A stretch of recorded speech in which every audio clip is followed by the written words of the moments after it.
TV UNAM es un medio de comunicación que promueve el diálogo, la diversidad y la libertad de expresión en un marco crítico y respetuoso. Los comentarios expresados en su programación reflejan la opinión de quienes la emiten y no de quien la difunde.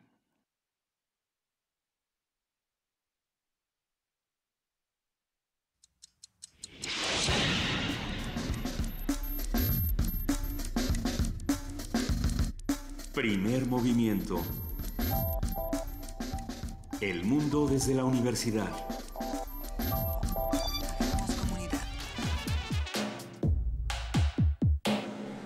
Todos estamos muy bañados, estamos polveados o espolvoreados o contentos o desvelados. Querido Miguel Ángel Quemain, ¿cómo estás a las 8 de la mañana con 4 minutos?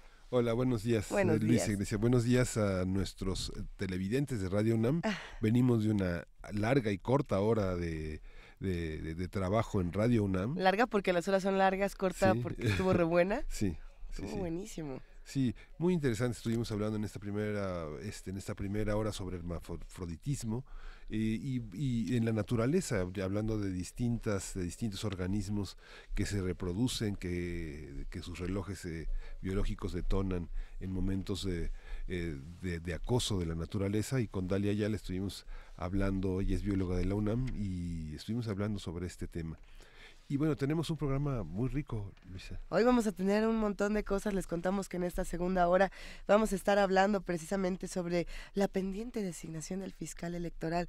¿Qué cosa con este tema? Porque este es uno de los muchos pendientes que tenemos en el país y que pues realmente repercuten de manera muy profunda en las elecciones del 2018. ¿Qué va a pasar este 2018?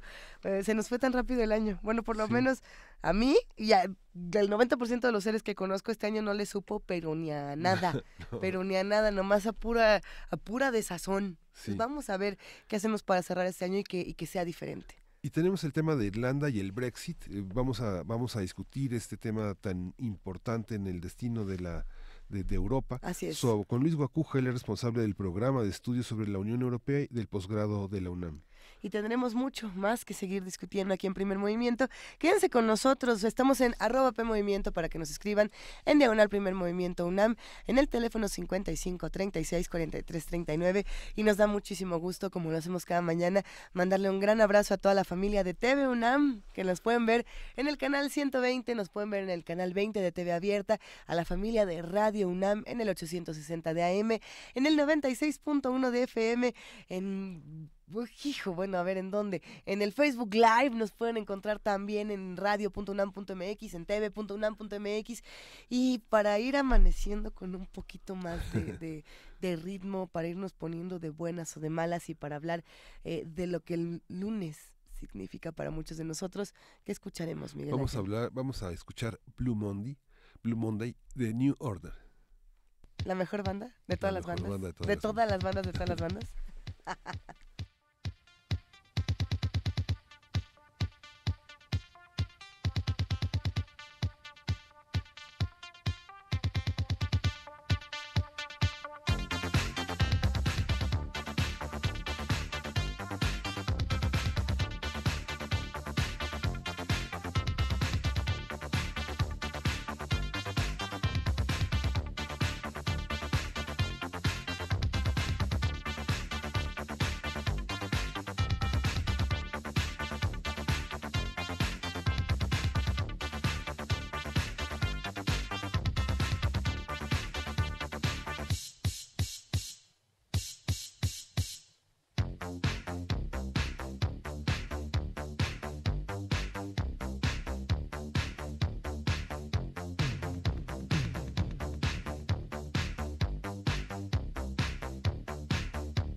Primer movimiento.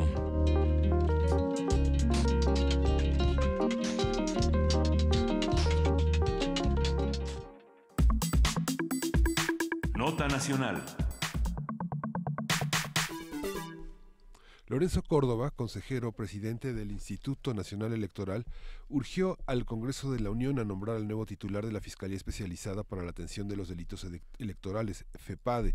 Señaló que para la elección del fiscal se debe cuidar el perfil y además debe haber el máximo consenso. Me encanta que Lorenzo Córdoba piense en perfiles y en cómo cuidar los perfiles después de todo lo que le ocurrió a él. Pero bueno, Córdoba declaró que si bien la falta del fiscal no ha impedido el funcionamiento de la FEPADE, bueno, es indispensable que las autoridades competentes procedan rápido para designar al titular de dicha dependencia, ya que solo quedan pocos días para el comienzo de las precampañas y el soporte electoral, por supuesto, que está incompleto. Vamos a conversar sobre esta designación pendiente del fiscal electoral con Marco Fernández. Él es profesor, investigador de la Escuela de Gobierno del Tecnológico de Monterrey e investigador de México Evalúa. Buenos días, Marco. Hola, muy buenos días. Pues sí. Nos has enviado un comunicado que van a dar a conocer dentro de una hora varias organizaciones, entre ellas México Evalúa. Cuéntanos. Sí. Son dos procesos que están pendientes. Sí. El comunicado tiene que ver con un proceso que también se tiene que definir el día de mañana, que es el nombramiento del titular de la Auditoría Superior de la Federación. Y por el otro lado, el otro nombramiento que está pendiente, como bien refirieron, es el nombramiento del titular de la Fiscalía Electoral, de la FEPADE, en sustitución después de la salida de Santiago Nieto, y que el Senado tendrá que nombrar justo esta semana. Ambos nombramientos son vitales para el funcionamiento correcto de instituciones clave precisamente para tratar de prevenir, investigar y castigar problemas de corrupción. En el caso de la Auditoría Superior de la Federación, pues es una instancia fundamental para poder hacer un recuento de cómo se hizo el ejercicio del gasto público, identificar cuando hay problemas, ya sea que no se hizo conforme a las leyes vigentes o a lo aprobado por la Cámara de Diputados, si hubo dispendio. Recordaremos que varias de las auditorías que la Auditoría Superior de la Federación ha hecho en los últimos años derivaron precisamente en investigaciones clave, por ejemplo, de corrupción del hoy exgobernador de Veracruz, Javier Duarte, sí, o recientemente el más visible denominado la estafa maestra, que después documentaron los colegas de Mexicanos contra la Corrupción, pero cuya base es una auditoría forense precisamente realizada por la Auditoría Superior de la Federación. Entonces es un nombramiento en verdad muy, pero muy importante, al igual que la Fiscalía Electoral de la que hemos platicado ya en varias ocasiones. ¿Y por qué tanto tiempo seguimos así? Pues mira, en el caso de la Auditoría Superior de la Federación, pues lamentablemente sí se tardaron bastante tiempo en entrarle a la discusión, a hacer la convocatoria. A esa misma convocatoria hubo 41 aspirantes que se inscribieron. Sí. Se llevaron a cabo las audiencias desde el sábado de la semana pasada, el lunes, martes y miércoles. Quedaron 3 hombres. Quedaron 3 hombres. Y en donde, por un lado, creo que hay que reconocer algunos avances, pero sí hay que señalar omisiones preocupantes. Avances es, por ejemplo, que la Comisión de Vigilancia, que es la encargada de hacer todo el proceso de la evaluación de los aspirantes a la auditoría, recibió a distintas organizaciones de la sociedad civil organizada para tratar de expresarles la necesidad desde entonces de decirles, miren, este es un proceso tan importante para el país que es fundamental que transparenten los criterios en cómo van a evaluar a los aspirantes, y una vez que decidan los nombres de la terna que tienen que someter al Pleno de la Cámara de Diputados, y esta a su vez tiene que votar por 2/3 partes de sus miembros a quien termine siendo el titular de la auditoría, en todo ese proceso expliquen a la sociedad cuáles son las razones que los llevan a pensar que las personas que ustedes seleccionen son las que tienen las capacidades técnicas, la experiencia y sobre todo la integridad e independencia política necesarias de este puesto para ocupar el puesto de esta titularidad.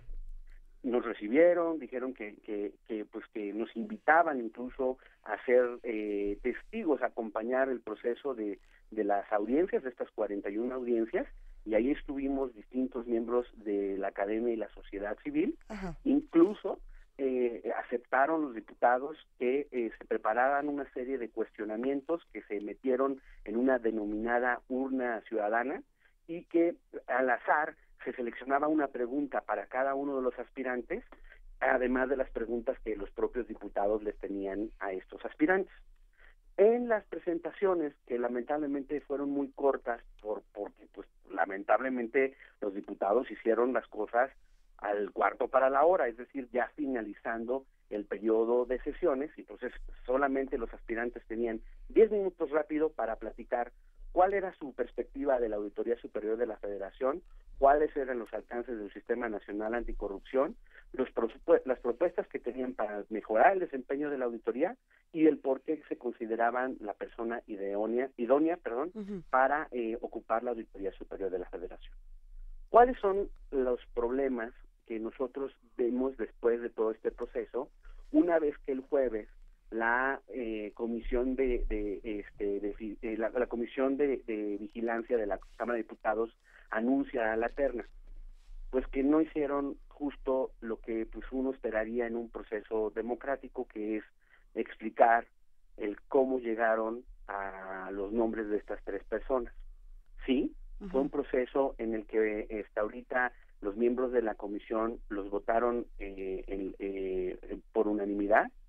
Las fuerzas políticas, solamente el PAN y el PRD, dieron a conocer las tres personas que ellos pensaban eran las mejores personas, Mauricio Merino, David Colmenares y Arturo Orsi. Los demás partidos no dieron a conocer sus ternas. Sabemos que se empezaron a negociar y que para llegar a un consenso con la terna que terminó siendo David Colmenares, Orsi y el excomisionado del IFAI, Trinidad, esta terna, cómo llegaron a esta terna, no nos lo explicaron. Y justo por eso el día de hoy damos a conocer el comunicado que les hice favor de compartir, colegas, porque... ¿Qué dice este comunicado? En que justo el comunicado lo que apunta es el problema de la falta de transparencia a la hora de establecer con claridad las evaluaciones que los distintos legisladores hicieron sobre las 41 personas. Lo básico de explicarle a la ciudadanía en fundamento y motivación del dictamen de la comisión es decirnos, miren, estas tres personas por X, Y o Z razón son las que consideramos de las 41 las que cumplen el mejor perfil, y llegamos a este consenso mediante estas reglas. Y los distintos partidos habíamos pensado que estas eran cada una de las ternas que cada partido estaban proponiendo, y de esta manera pudieran haber llegado a un consenso. Nada de eso se le ha explicado a la ciudadanía. Y como nosotros les habíamos dicho a los legisladores, no vale el dicho de no hacer cosas buenas que parezcan malas. El país no está, la verdad, en estos momentos de desconfianza hacia las instituciones y enojos ciudadanos, como para poder llegar a decisiones que no se explican con claridad a la ciudadanía.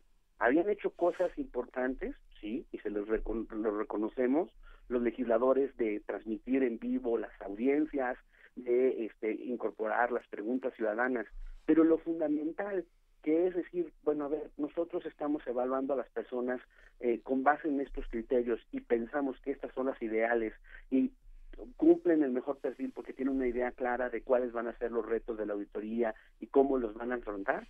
Nada de eso, lamentablemente, se hizo, y me parece una omisión importante por parte de los legisladores ante un puesto fundamental como el del auditor. A ver, la situación es crítica, justamente, querido Marco Fernández, cuando nos mencionas las carencias para encontrar un auditor superior de la Federación, pero A ver, ¿qué nos falta? Nos falta el fiscal de la FEPADE, nos falta el auditor superior de la Federación. En Sistema Nacional Anticorrupción también nos faltan 1001 cosas. ¿Quiénes son los que nos faltan y cómo tendríamos que tener un escenario ideal para estas futuras elecciones del 2018? Pues lamentablemente nos faltan varios nombramientos. A ver. Nos falta el del auditor superior de la Federación. Ajá. Nos falta el titular de la FEPADE, El de la que es FEPADE. el encargado de investigar cuando hay delitos electorales, precisamente muchos de ellos vinculados a problemas de corrupción. Sí. Nos falta algo fundamental, 18 magistrados, que son los magistrados administrativos del Tribunal de Justicia Administrativa, Ajá. que son los que tienen que castigar, analizar y castigar cuando hay faltas en términos administrativos ligados a hechos de corrupción. Eso tampoco se ha cubierto. Okay. Nos faltan también 18 nombramientos de magistrados locales electorales, que son fundamentales precisamente porque va a haber elecciones en diversas entidades del país y son a quienes la autoridad le manda los expedientes cuando algún partido político o candidato comete un delito, para que precisamente los magistrados puedan procesar y decidir en esta materia si es que se hace un castigo contra el partido o contra el candidato sí. en cuestión. Nos falta también próximamente la renovación de la primera persona del Comité de Participación Ciudadana.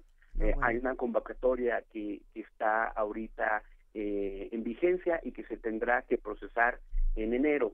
Y finalmente nos falta el fiscal anticorrupción, que pues ya llevamos 3 años de retraso, ¿verdad? Nada más y todo apunta a que pues va a estar difícil que haya fiscal anticorrupción. A ver, nada más entonces para resumir: fiscal de la FEPADE, auditor superior de la Federación, fiscal del Sistema Nacional Anticorrupción, el Comité de Participación Ciudadana, 18 magistrados y 18 magistrados locales.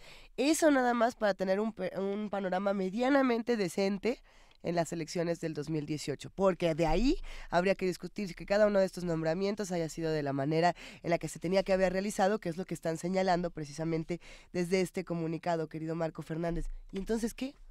¿Y ahora qué? La particularidad de la FEPADE, ¿cuál es, Marco? Hay una terna ya decidida, se conoce. ¿Cómo se está estructurando este proceso? Bueno, ahí hubo un comité de acompañamiento de diversos académicos de distintas instituciones, entre ellos de académicos de la UNAM, un exconsejero del Instituto Electoral, el maestro Arturo Sánchez, decano también de la Escuela de Gobierno del TEC de Monterrey. Ajá. Y ellos tuvieron una revisión de los expedientes de los distintos aspirantes y las audiencias que hubo la semana pasada también para este puesto fundamental. Le dieron sus evaluaciones a la Comisión de Justicia del Senado, y ahora la Comisión de Justicia del Senado tiene que mandar pues estas opiniones y las propias de los legisladores a la Junta de Coordinación Política de la Cámara de Senadores. Ellos, nuevamente, no hay un compromiso que tengan que explicar cómo de las evaluaciones que les mandaron los ciudadanos y los legisladores van a escoger el nombre que van a someter al Pleno de la Cámara de Senadores, votación que además se va a hacer en papeleta, no se va a hacer de manera que quede constancia quién votó por qué, y se hará esta semana. Y en verdad creo que uno de las constantes que estamos teniendo en todos estos procesos, colegas, es la resistencia a transparentar de forma completa y de explicar cómo deben cómo los legisladores toman sus decisiones de explicarlo a la ciudadanía. No hay el entendimiento, desde mi perspectiva, de que como representantes populares tienen que verdaderamente rendir cuentas y explicarle a la ciudadanía, a sus electores, cómo llegan a decisiones que son fundamentales para el país. Claro. Y en un contexto, insisto, de creciente insatisfacción ciudadana y profundo enojo sobre cómo están operando las instituciones en México, sí es muy lamentable que los legisladores pues ven el temblor y no se hincan y terminan incrementándole más sospecha a un sistema que lo que le urge es recuperar la confianza ciudadana para realmente robustecer la democracia precaria que tenemos en nuestro país. Bueno, pareciera sencillo pensar en eso, la resistencia a transparentar las decisiones de los legisladores, pero es lo que precisamente tendría que combatirse desde los 18 magistrados, desde los 18 magistrados locales, desde Participación Ciudadana, desde la Auditoría Superior de la Federación, desde el Sistema Nacional Anticorrupción, y así podríamos seguirnos. ¿Qué va a pasar para el 2018? ¿Cuántos de estos nombramientos crees que lleguen, Marco Fernández? ¿Cuántos nos van a quedar huecos? ¿Cómo ves? De aquí a unos mesecitos, de aquí a por lo menos que acabe el año, ¿cómo van a quedar las cosas? Pues yo quisiera pensar, pero no sé si es solamente un buen deseo, que la mayor parte de estos puestos finalmente van a ser nombrados. Me parece muy difícil imaginar un escenario de un proceso electoral sin un titular de la FEPADE y sin los 18 magistrados locales electorales para procesar los delitos que se presenten en términos de los comicios del próximo año. Me parece que es evidente que mañana habrá una discusión para el nombramiento del titular de la Auditoría Superior de la Federación. En las dos cosas que veo más complicadas y que urge que se desatoren en el Senado, en este caso, es los 18 magistrados del Tribunal de Justicia Administrativa y el titular de la Fiscalía Anticorrupción. Recordemos que tanto para el titular de la FEPADE como para el fiscal anticorrupción, de acuerdo a la reforma constitucional de 2014, ellos estarían en el puesto hasta el 30 de noviembre del próximo año, es decir, menos de un año en sus funciones. Y por lo tanto, de repente, pareciera que en el caso de la Fiscalía Anticorrupción hay la tentación de tirar ya la pelota hacia el próximo sexenio, lo cual pues sí me parece muy lamentable. Si no lo han hecho en 3 años, pues no veo por qué van a hacerlo en unos cuantos días para cumplir con este requisito constitucional.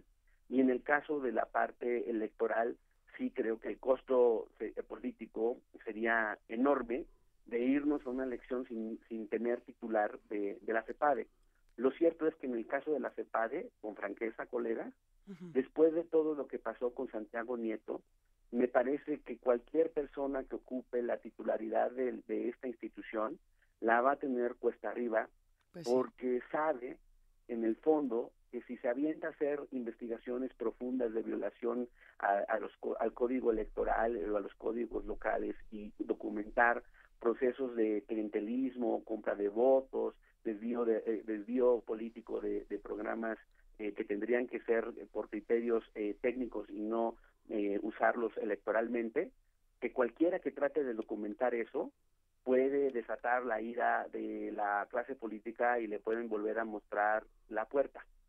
Entonces sí va a ser difícil que él y su personal a cargo tengan la confianza y los recursos necesarios para hacer correctamente su labor de cara a un proceso que pues se ve que va a estar complicado, en donde claramente los distintos partidos políticos, no solo el gobierno federal, sino creo que todos los partidos políticos van a tratar de meter toda la carne al asador y usar pues todos los recursos a su disposición, estatales, locales y federal, para tratar de ganar las elecciones. Y justo en ese contexto, por eso es tan importante la labor de la FEPADE, pero insisto, para ser realistas, dado los antecedentes, esa buena labor de la FEPADE, pues sí parece complicado, máxima además, si no fuera suficiente la complicación, dadas las decisiones últimas que hemos observado del Tribunal Electoral, en donde, por ejemplo, en el caso de Coahuila, a pesar de que hubo pago de anuncios a Facebook y otras redes sociales, por alguna extraña razón, el tribunal decidió que eso no era considerado gasto de campaña y bajo esa lógica entonces el PRI no superó los límites de gastos electorales en la elección para gobernador. Porque no hay legislación para Facebook. Ajá.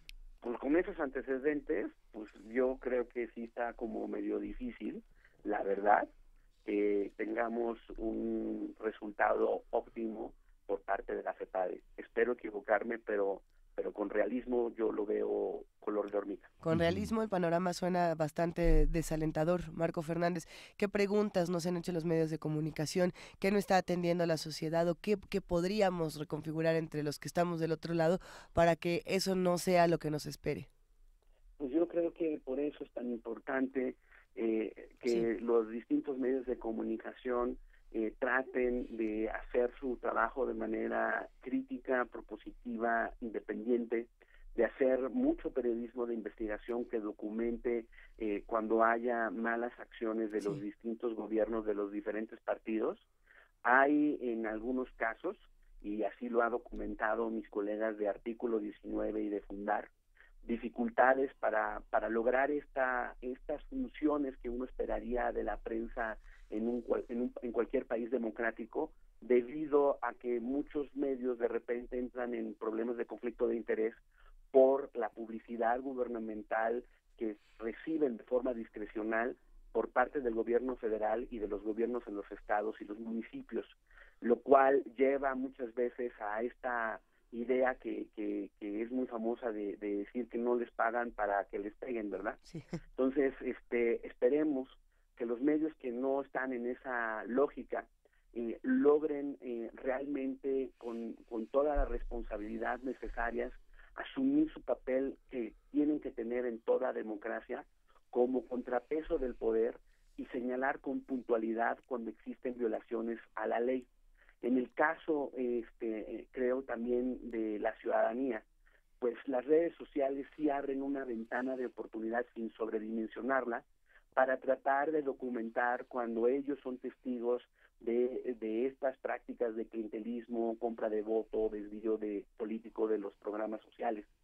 Va a ser, insisto, con franqueza, un proceso electoral difícil. Y sí, o sea, es fundamental que de cara a nombramientos clave como el que tendremos el día de mañana en la Auditoría Superior de la Federación, se reitere la exigencia de los legisladores para que realmente expliquen los porqués de sus decisiones. Recordemos que el auditor va a durar 8 años en su cargo. Es una institución fundamental para la rendición de cuentas en México. Y por eso es la insistencia que le hacemos a los diputados, a que mañana, cuando discutan la terna a la que han llegado, bueno, pues entonces a estas 3 personas que sus compañeros de la Comisión de Vigilancia han decidido seleccionar, les hagan las mismas preguntas de cuáles son los retos de la auditoría, cómo van a abordar dichos retos, sí, qué proyecto tienen, y para que tengamos todos mayor certidumbre y mayor información, que al final a la persona que voten por las 2/3 partes de sus miembros, los diputados, realmente es la persona idónea para ocupar la titularidad de este organismo clave del país. A ver, pero de los 41 que tenía, de los 3 que me quedaban, si tú tuvieras que tomar una decisión como esta, Marco Fernández, o dar una recomendación a los que nos escuchan, ¿cuál de estos 3 podría tener un proyecto más interesante o una apuesta más interesante para un cargo tan importante como Auditor Superior de la Federación? Me parece... ¿O ninguno? Mira, me parece que si van a tener que elegir sobre estos 3, que eso es lo que creo que va a pasar, no veo que vayan a reconsiderar la terna, y llama la atención, la verdad, que al proceso se inscribieron poquitas mujeres, y desde mi perspectiva, por ejemplo, había una de ellas, la actual titular de la auditoría forense, de la Auditoría Superior de la Federación, con bastante preparación y resultados, precisamente, como la auditoría que llevó, insisto, a la estafa maestra, que debió haber sido una de las personas consideradas en la terna. Claro. Pero bueno, pues así decidieron irse con estas 3 nombres los señores legisladores. Creo que a los 3 se les tiene que preguntar cuáles son, por ejemplo, las limitaciones que hoy tiene la auditoría cuáles son los errores que se han cometido para tratar de superarlos, qué van a hacer, por ejemplo, con la nueva facultad que tienen para investigar administrativamente y llevar el caso precisamente al Tribunal de Justicia Administrativa. Esto es clave. ¿Y qué van a hacer con las denuncias que presentan a la Procuraduría? Porque tanto en lo que llevan a los jueces administrativos como a la Procuraduría, hoy la Auditoría Superior de la Federación realmente no le ha dado seguimiento a las acciones. Entonces, cada año, en febrero, cuando se da a conocer la cuenta pública, tenemos una semana de escándalos de lo que encuentra la Auditoría Superior de la Federación. Pero ni cobra las multas que determina, ni tampoco han sido procesados penalmente las personas que han sido señaladas en sus auditorías, ni la mayor parte de los casos en términos administrativos no se han resuelto o se han caído. Entonces, claramente hay áreas muy importantes de mejora por parte de la Auditoría Superior de la Federación, y estas tres personas, Colmenares, Orsi y Trinidad, tienen que explicarnos qué van a hacer para poder realmente cerrar la pinza y que la Auditoría Superior de la Federación realmente pueda ir terminando con los espacios de impunidad que caracterizan muchas veces el mal uso de los recursos públicos en nuestro país. Marco, pues muchísimas gracias. Para cerrar con el tema de hoy, que es el tema de la FEPADE, ¿piensas que el pendiente máximo políticamente es Odebrecht? Claramente sí. O sea, una de las cosas que vamos a ver es cómo le va a entrar el nuevo titular de la FEPADE a esta investigación pendiente. Como hemos platicado, siguen avanzando las investigaciones en el resto de América Latina, salvo en Venezuela y en México. Y me parece que esa omisión que estamos observando es inaceptable, porque justo está entonces el precedente de que se puede violar la ley. Parece ser que hubo recursos ilegales precisamente vía Odebrecht a la campaña del hoy presidente, y nada ha pasado al respecto. Me parece que si ese es el antecedente, pues la tentación de un cochinero el próximo año es mayúscula. Vamos a quedarnos hasta aquí. Muchísimas gracias, Marco Fernández. Por supuesto que estaremos en contacto contigo, porque sin duda lo que ocurra en los próximos días va a ser fundamental. Muchísimas gracias, como siempre, y sí, va a ser fundamental, y creo que por eso es tan importante darle seguimiento a estos procesos para tratar, al menos desde nuestro espacio, tratar de hacerlo que no ocurran estas cosas tan negativas para la democracia mexicana. Un gran abrazo, con mucha admiración, Marco. Gracias. Buen día. Hasta luego. Nos vamos con música. Sí, Miguel Ángel. Vamos a escuchar de Bebo Valdés, Miriam. Para mí.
nombre es Shirley Pérez Campos, soy la jefa del Servicio Sismológico Nacional, pero también soy investigadora del Departamento de Sismología del Instituto de Geofísica de la Universidad Nacional Autónoma de México. La UNAM está a cargo del Servicio Sismológico Nacional y es de gran relevancia para el país, puesto que de aquí sale toda la información de la localización y magnitud de toda la sismicidad que ocurre en nuestro territorio. La Universidad Nacional Autónoma de México ha sido mi casa desde muy pequeña. Yo soy egresada de la Escuela Nacional Preparatoria número 5 y de la Facultad de Ingeniería. Yo me considero Puma porque desde muy pequeña mis parques de juego fueron la universidad y crecí con ese amor por la universidad. México, Pumas, universidad.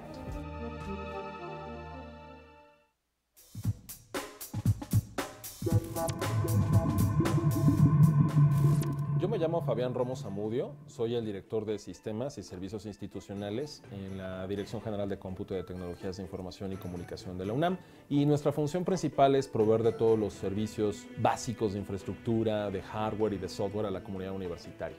La supercomputadora, en primer lugar, nos ayuda a hacer investigación mucho más avanzada en sustitución de o materiales muy caros o laboratorios muy onerosos.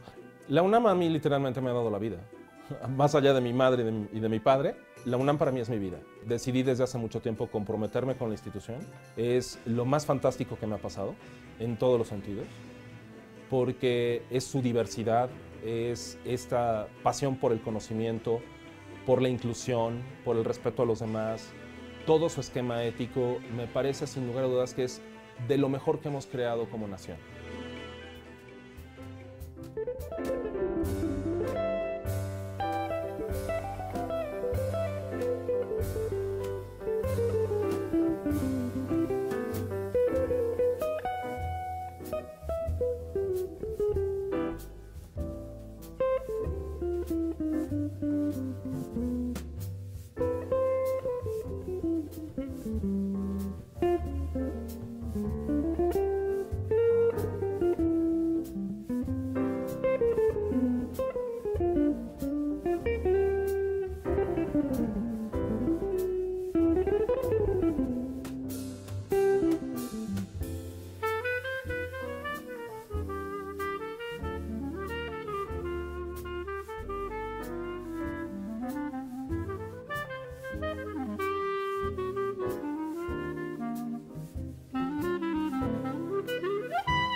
Primer movimiento.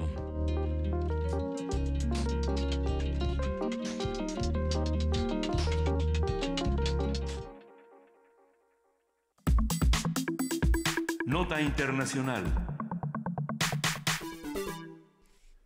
Reino Unido acordó pagar a la Unión Europea un monto de 47 y 52 mil millones de dólares por las obligaciones financieras que adquirió en sus 44 años como Estado miembro. Con este acuerdo está por llegar a su fin la primera fase de las negociaciones que discuten los términos del Brexit. Que pareciera que era toda una ensoñación extraña, pero está sucediendo. Sí. A ver, el Parlamento, por su parte, el Parlamento Europeo, indicó que aún hay temas claves sin resolver, como son la tutela de la justicia comunitaria sobre los ciudadanos europeos residentes en territorio británico y la garantía de que no habrá frontera rígida entre Irlanda y su vecina Irlanda del Norte, que pertenece al Reino Unido. ¡Qué problema! Aunque el Parlamento Europeo respalda el acuerdo para que Reino Unido abandone la Unión Europea, ha señalado que si no se aclara la ambigüedad antes de la salida definitiva en marzo de 2019, se reserva todo el derecho de aprobar o no el texto final.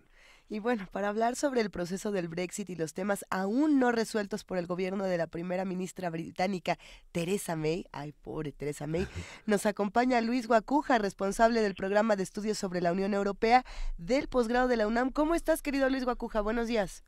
¿Qué tal, Luisa, Miguel Ángel? Muy bien, ¿ustedes? Saludos al auditorio. Ya extrañábamos escucharte. Sí, Luis. Y estos temas, además, sabemos que te apasionan y que te las sabes de todas, pero a ver, ¿en dónde vamos en el tema de Brexit con Irlanda? ¿En qué nos quedamos? Bueno, nos quedamos en el anuncio inicial de la fecha, ¿no? Se había anunciado y permanece esta fecha del 29 de marzo del 2019 como el punto final del proceso del Brexit. Sin embargo, pues habrá que ver cómo se van desarrollando las cosas en medio de esta historia. Bueno, estas elecciones adelantadas de Theresa May, que le fue bastante mal, lo cual le complicó la situación con Bruselas, y ahora estamos justamente, hace apenas unos días, pues se llegó a lo que le llaman en la jerga comunitaria un principio de acuerdo, ¿no? Ya, digamos, se sentaron las bases, se disiparon las dudas sobre algunos temas álgidos, y entonces empezará un proceso ya para que estos puntos que han quedado acordados se puedan suscribir, después se tengan que aprobar tanto por el Parlamento Europeo y luego los parlamentos nacionales de los países de la Unión Europea, y también por el Parlamento británico, ¿no? Entonces, en este contexto, el tema de Irlanda es un tema bastante peculiar, porque es de los temas más difíciles de acordar, y parece que se dio la luz ya en días pasados sobre este asunto. A ver, pero por ahí hay algunos tweets interesantes que dicen en comentarios en redes sociales y demás, y sobre todo también de muchos analistas, que Irlanda está intentando salvar a Reino Unido de sí mismo. ¿Qué tan cierto es esto? Bueno, el problema es que Irlanda, como un país miembro de la Unión Europea que comparte frontera con Irlanda del Norte, pues sí, es de los más afectados en este tema por el asunto de las fronteras. El planteamiento inicial, y además los aliados de Theresa May en el Parlamento británico por parte de Irlanda del Norte son los unionistas, la parte más dura, y al final se llegó a un acuerdo que le llama un Brexit blando, cuando menos en esta parte también, una frontera blanda, para continuar o dejar los lineamientos de la Unión Europea en el cruce de fronteras, no tener que levantar nuevamente fronteras físicas, porque pues esto nos traslada a los años 90, 1998, cuando los acuerdos del 10 de abril del 98, los acuerdos de Viernes Santo que se conocen, para dirimir, entre otras cosas, bueno, la cuestión política importante, que pasó por temas de violencia y por una distancia muy importante, incluso por ahí de religiones, pero parece que este acuerdo también deja las cosas en una tensa calma, cuando menos, y da avisos de que las cosas no se van a complicar, sobre todo en ese punto de Irlanda y la relación con Irlanda del Norte.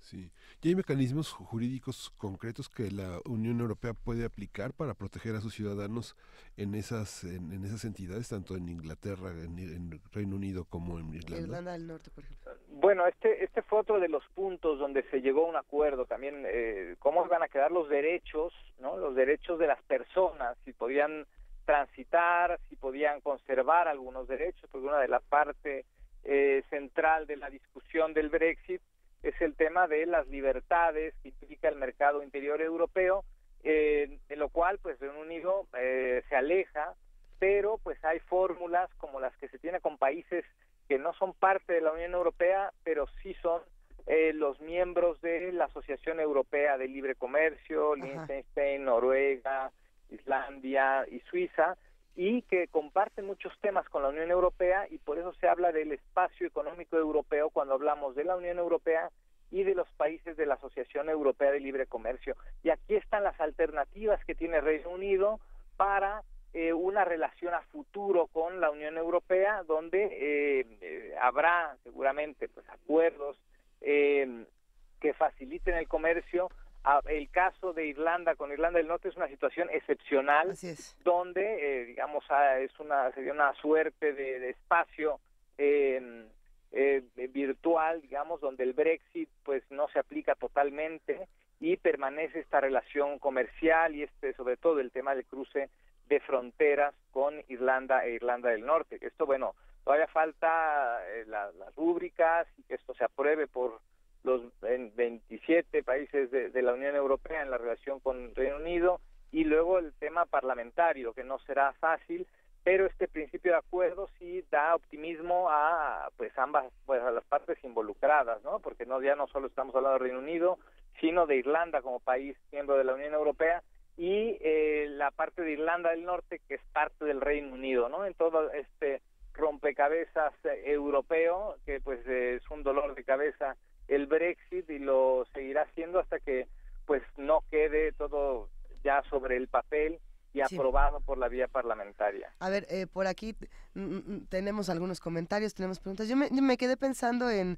esta rueda de prensa donde sale Jean-Claude Juncker, precisamente el presidente de la Comisión Europea, junto con Theresa May, y dicen, bueno, es que todo va a quedar casi igual. No lo dicen así, ¿verdad? Lo dicen de una manera mucho más elegante, además, pero dicen tal cual, los derechos de los ciudadanos seguirán siendo los mismos después de la conclusión del divorcio el 29 de marzo de 2019. ¿Y sí? Es decir, ¿se va a quedar todo igual al final del día? ¿O en esta parte? No, en esa y otras partes habrá unos procesos, unos periodos, mejor dicho, de transición, habla de 8 años. Por ejemplo, los temas pendientes que hay ante el Tribunal de Justicia de la Unión Europea y los temas que podrán seguir resolviéndose en el Tribunal de Justicia de la Unión Europea, se creará una instancia que tendrá un poco que administrar esta situación a sui generis, y en el parte de los derechos de los ciudadanos, en principio sí se alcanzó ese acuerdo de que pues conservarán los derechos como ciudadanos de la Unión Europea, como derechos adquiridos, todos aquellos antes del 29 de marzo del 2019, ¿no? Aquellos británicos o trabajadores, y ya que se desplacen o quieran desplazarse a otras partes de la Unión Europea después de esa fecha, pues ya, tendrán los mismos derechos que cualquier otra persona fuera de la Unión Europea, ¿no? O sea, tendrá los mismos derechos casi que los mexicanos, ¿no? Para acceder al mercado laboral, a las libertades, al acceso a la educación, y no tendrán derecho a todas aquellas prerrogativas exclusivas para los ciudadanos europeos, ¿no? O sea, sí habrá antes y después del día 29, pero da más certeza el acuerdo al que se llegó la semana pasada, sobre todo de cara a los derechos ciudadanos, que era otro de los temas más delicados, porque afectan pues justamente a los ciudadanos de a pie, ahora sí, y además paradójicamente a la mayoría de los británicos que votaron a favor del Brexit, que es la gente joven, ¿no? Los estudiantes, los que se van incorporando al mercado laboral. Uh-huh. Esta parte de Irlanda frente al Brexit, culturalmente no está más allá de Inglaterra, a pesar de ser también una posesión insular. ¿Cómo se mira culturalmente a Irlanda en relación con Europa frente a esta problemática del Brexit? Irlanda, que padeció también en los años 80, sobre todo, pues era parte del grupo de países que aspiraban, ¿no?, a incorporarse a la Unión Europea, y que tenían todavía temas pendientes en temas económicos. Irlanda es un caso muy interesante de ejemplo de un país que hizo la tarea y ahora está, a la punta en términos económicos y en muchos otros aspectos en la Unión Europea. Es un país que se ha beneficiado muchísimo y ha sabido aprovechar justamente todo estas prerrogativas y fondos de cohesión que ayudan a los países menos desarrollados, recién incorporados a la Unión Europea, a alcanzar un progreso económico un poco más rápido.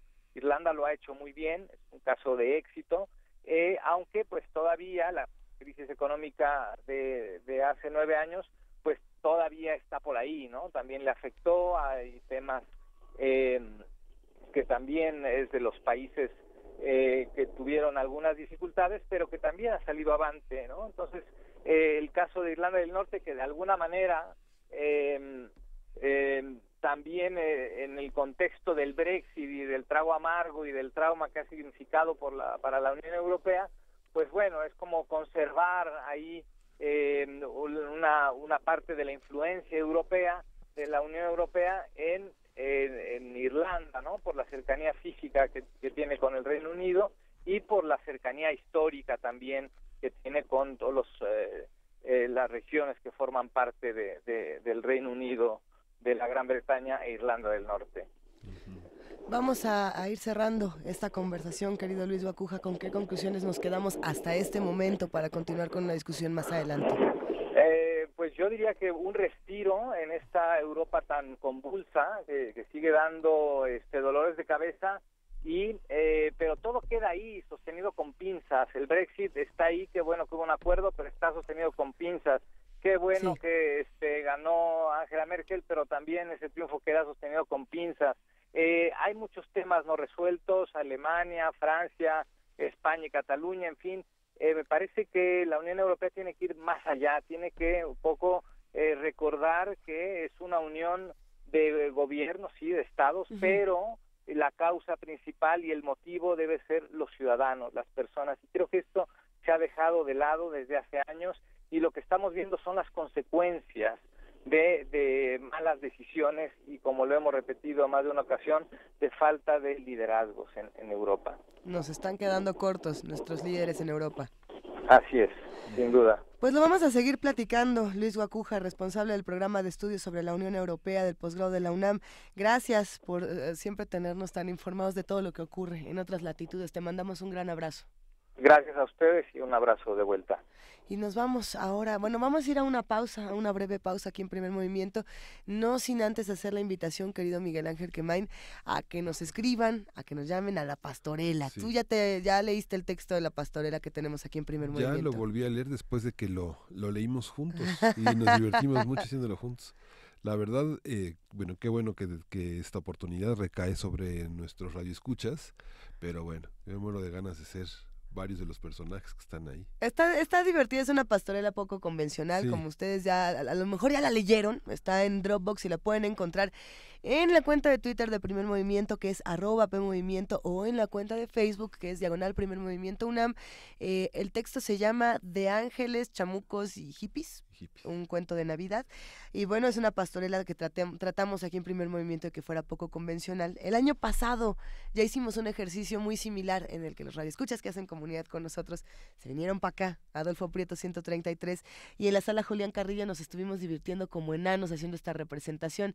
Ahora hacemos la invitación de que nos escriban hasta mañana a las 10 de la mañana a primermovimientounam@gmail.com, justamente para que nos cuenten si quieren entrarle, qué personajes serían, mándenos un audio, un video. Si nos mandan video, mejor, porque lo podemos pasar en TV UNAM. Puede ser con disfraz o sin disfraz. Con disfraz.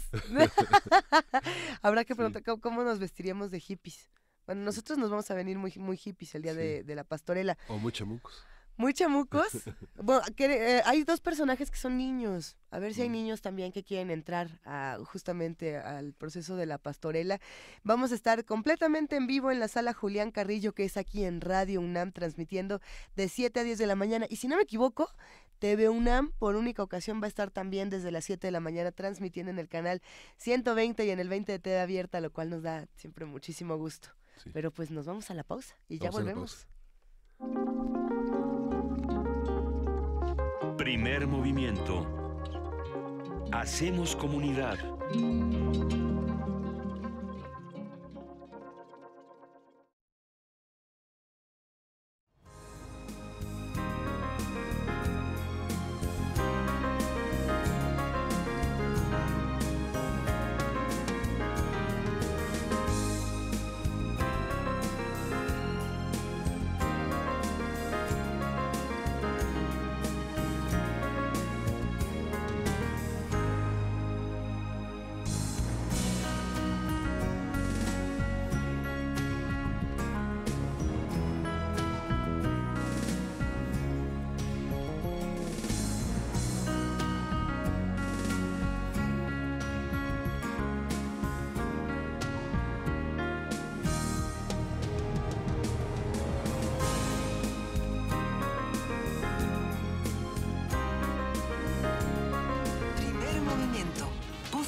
Transmisión en directo en www.radio.unam.mx.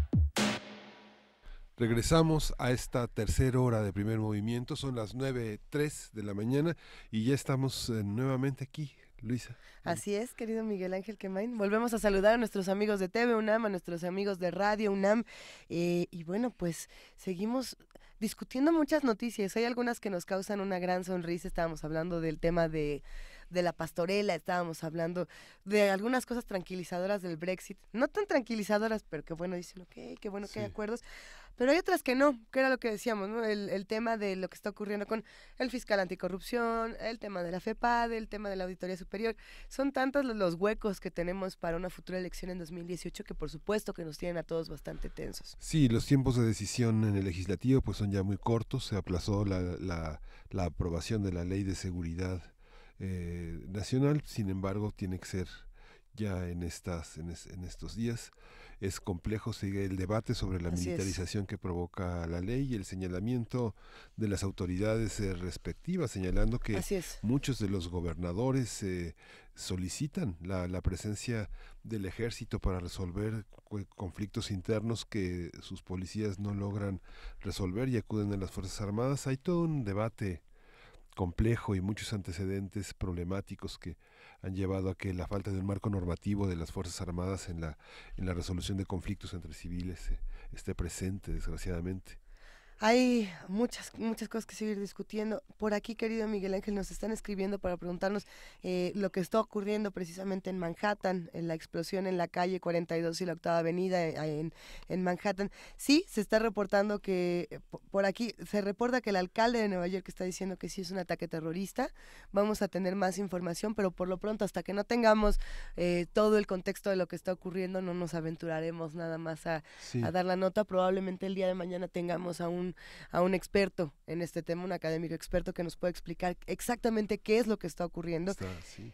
En todas las redes sociales está este tema, por supuesto que vamos a estar todos muy al pendiente, probablemente en nuestra emisión en Prisma RU esperemos que tengan ya mucha más información, porque esto es algo que se ha estado desarrollando en esta última hora, y bueno, por supuesto, las imágenes son impresionantes, las imágenes de esta explosión.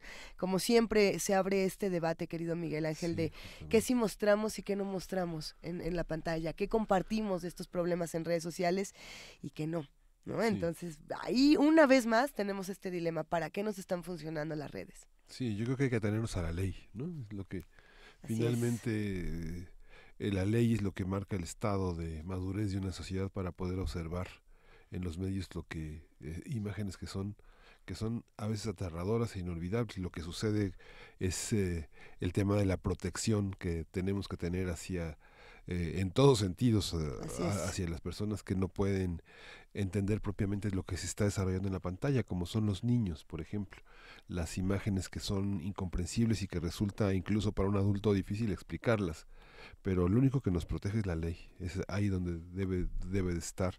Y el tratamiento de la información, justamente los defensores de la audiencia, tratando de entender los límites entre el amarillismo y la información, el espantar a la población y el informarla.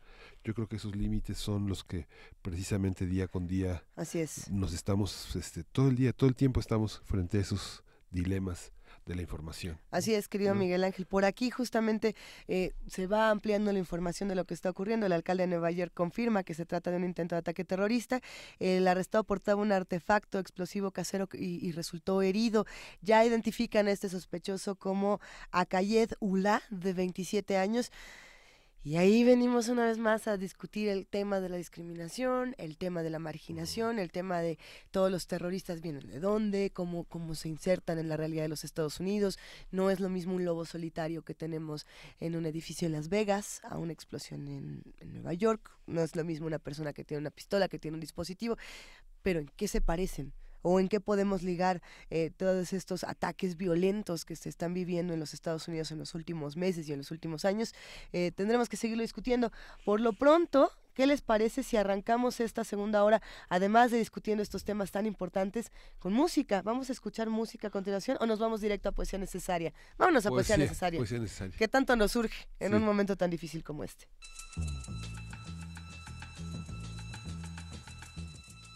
Es hora de Poesía Necesaria.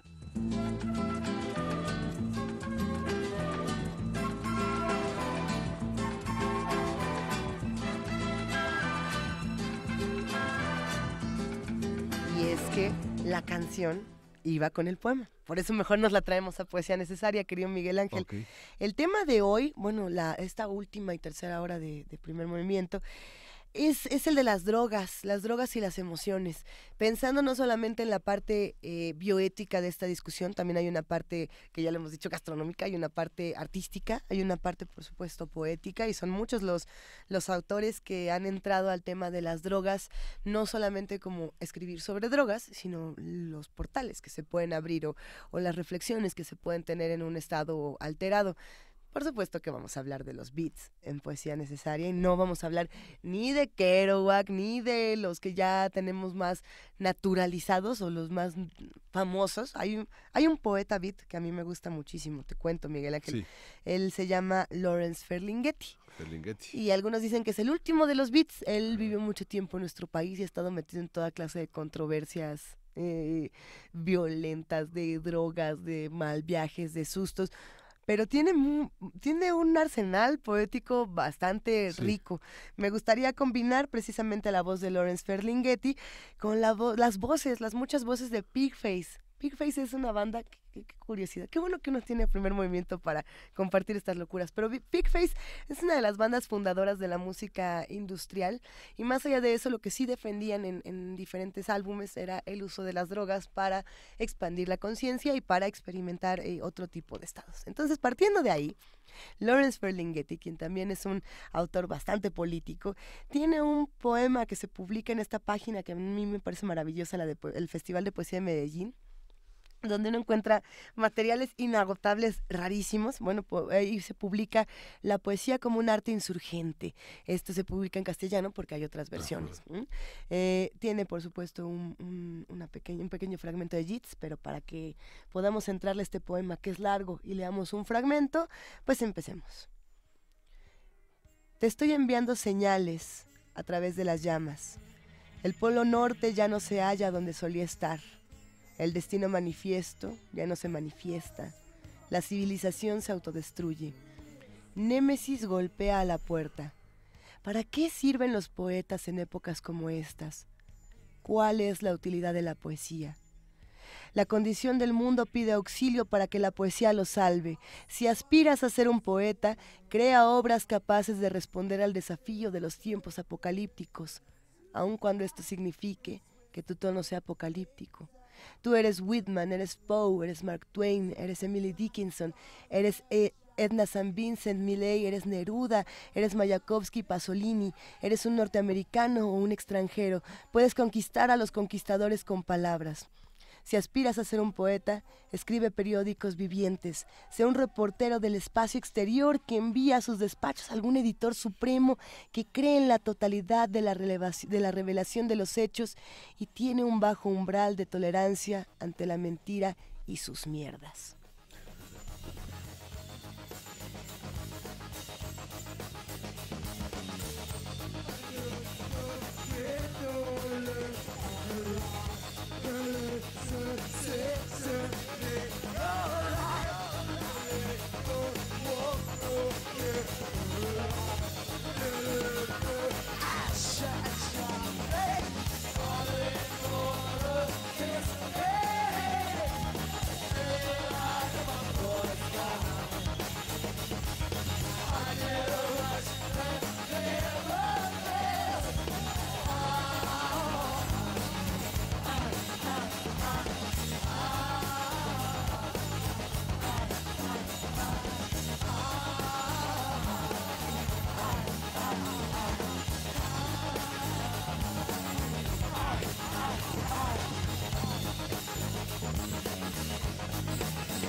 Mi nombre es María del Carmen Ramos Nava y me dedico a proporcionar servicios en tecnologías de realidad virtual y gráficos computacionales 3D interactivos.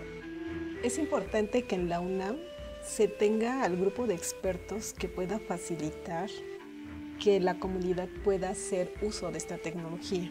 Fuimos pioneros en esta tecnología, fue abrir nuevos caminos, conocer, saber qué es lo que los universitarios podían hacer.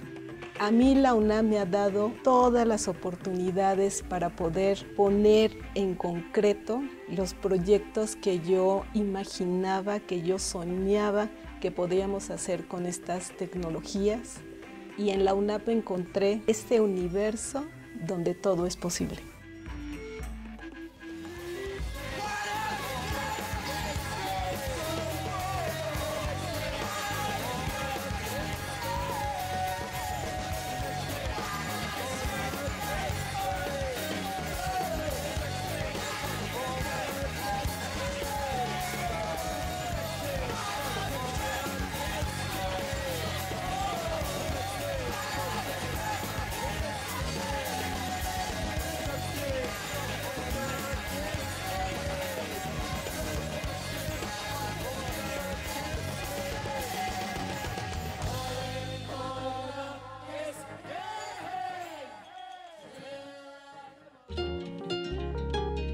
Primer movimiento.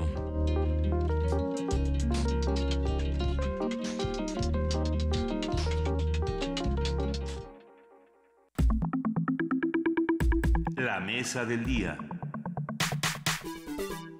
Las drogas alteran la actividad mental, provocando en muchos casos adicción, daños físicos y psicológicos. Entre las drogas se pueden enlistar a medicamentos como estimulantes y tranquilizantes, plantas como la marihuana o los hongos alucinógenos, sustancias de uso industrial como tiner y compuestos químicos como las anfetaminas. A nivel emocional, el uso de algunas drogas puede producir cambios en la capacidad de sentir y percibir la realidad, así como adicción con consecuencias a nivel social e incluso físico.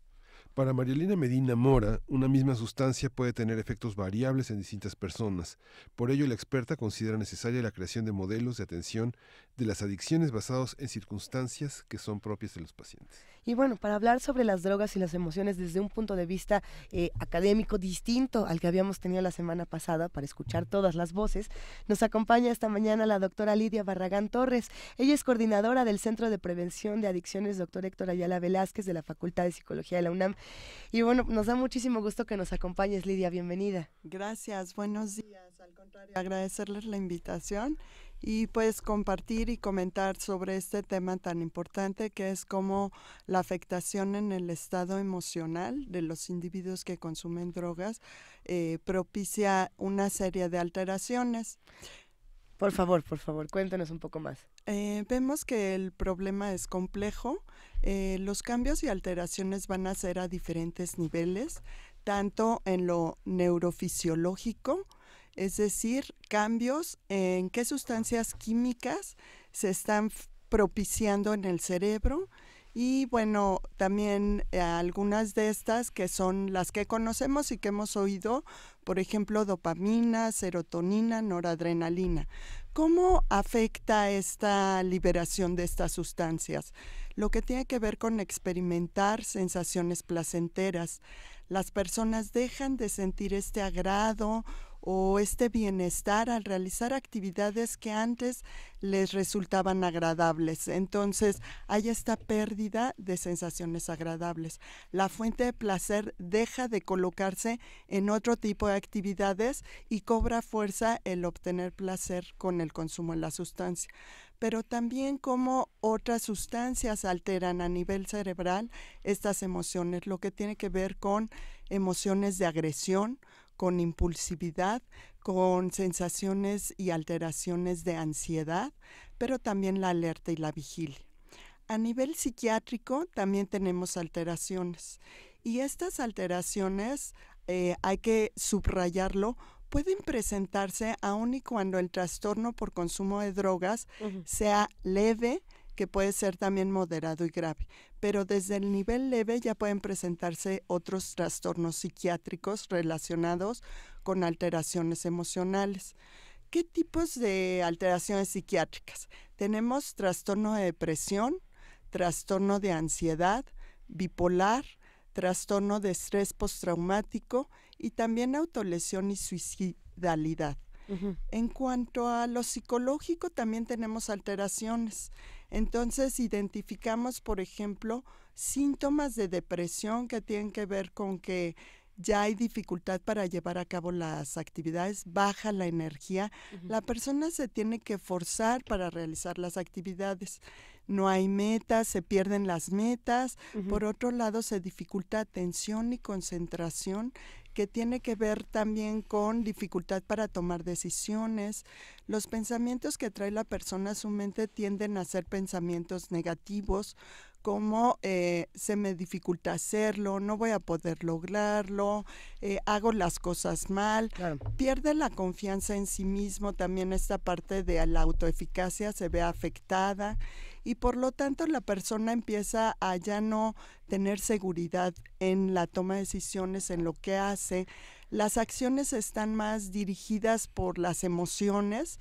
Si hay enojo, entonces para sacar y liberarse de ese enojo, golpes, agresión, lesiones, gritos, conflictos, que empiezan a acumular problemas en las relaciones interpersonales, pero también esta dificultad en hacer frente a su vida diaria hace que disminuya su propia percepción de qué tan capaz está siendo para conducir y dirigir su vida, y entonces esta sensación de culpa, de frustración, de reproche, la necesidad inclusive de percibir que necesita ser castigado, que lo puede llevar, por ejemplo, a lesionarse o incluso hasta llegar en casos más severos a atentar contra su propia vida. En estos casos ya la persona tiene una desesperanza, tiene falta de comunicación, también aislamiento y bueno, pues son algunas de las características de depresión. Si lo juntamos también con otras alteraciones emocionales como esa ansiedad, en donde puede presentar la persona opresión en el pecho, sentir que le falta el aire, temblor en manos, temblor en cuerpo, nerviosismo, debilidad en piernas, identificar o tener miedo de que algo grave pueda pasar, miedo a morir. Entonces, bueno, que se presentan también en situaciones en donde pasó un tiempo y no ha consumido la sustancia, el cuerpo le exige que la consuma, generándole estas molestias. El organismo ya sabe que la persona cuando tiene esta ansiedad recurre nuevamente al consumo.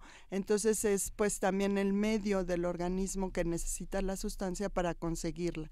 Entonces esta ansiedad se presenta porque le hace falta la sustancia, pero no solamente en esas situaciones, sino también ante situaciones en donde ya ha habido un aprendizaje, ya identifica que va a recibir la sustancia, por ejemplo, cuando le invitan, cuando está aburrido, cuando tiene tiempo de ocio, cuando hay muchos conflictos, cuando se siente presionado, va a haber estas molestias físicas en el organismo y nuevamente ocurre el consumo de la sustancia. Entonces, bueno, vemos que la alteración de las emociones está de la mano con el consumo de las sustancias adictivas. Sí.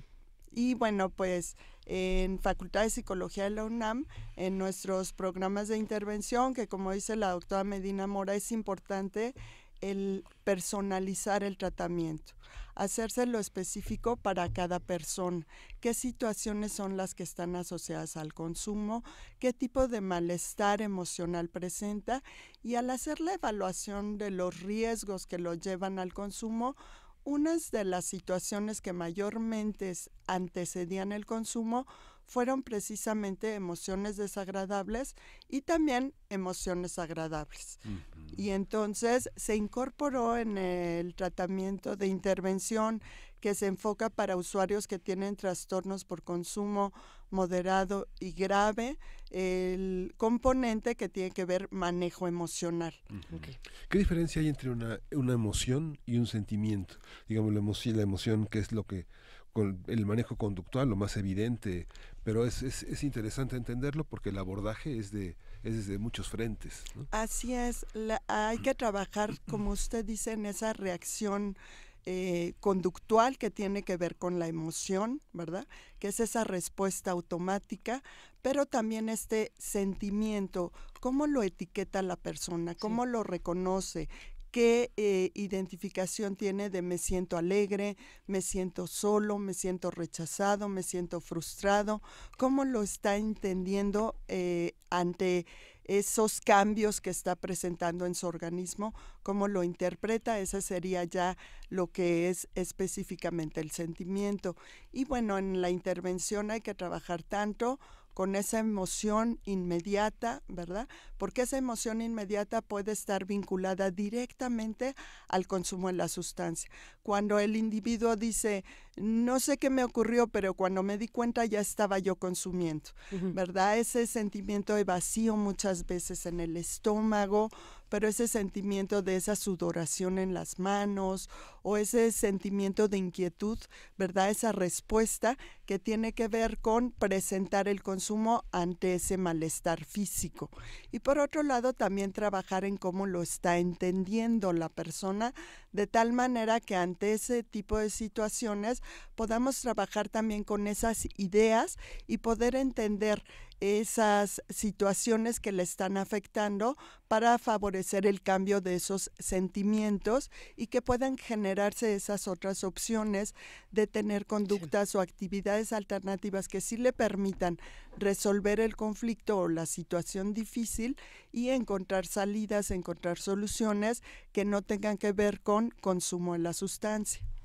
Hay comentarios aquí en redes sociales que son interesantes. Le mandamos un abrazo a Tania Mafalda, por ejemplo.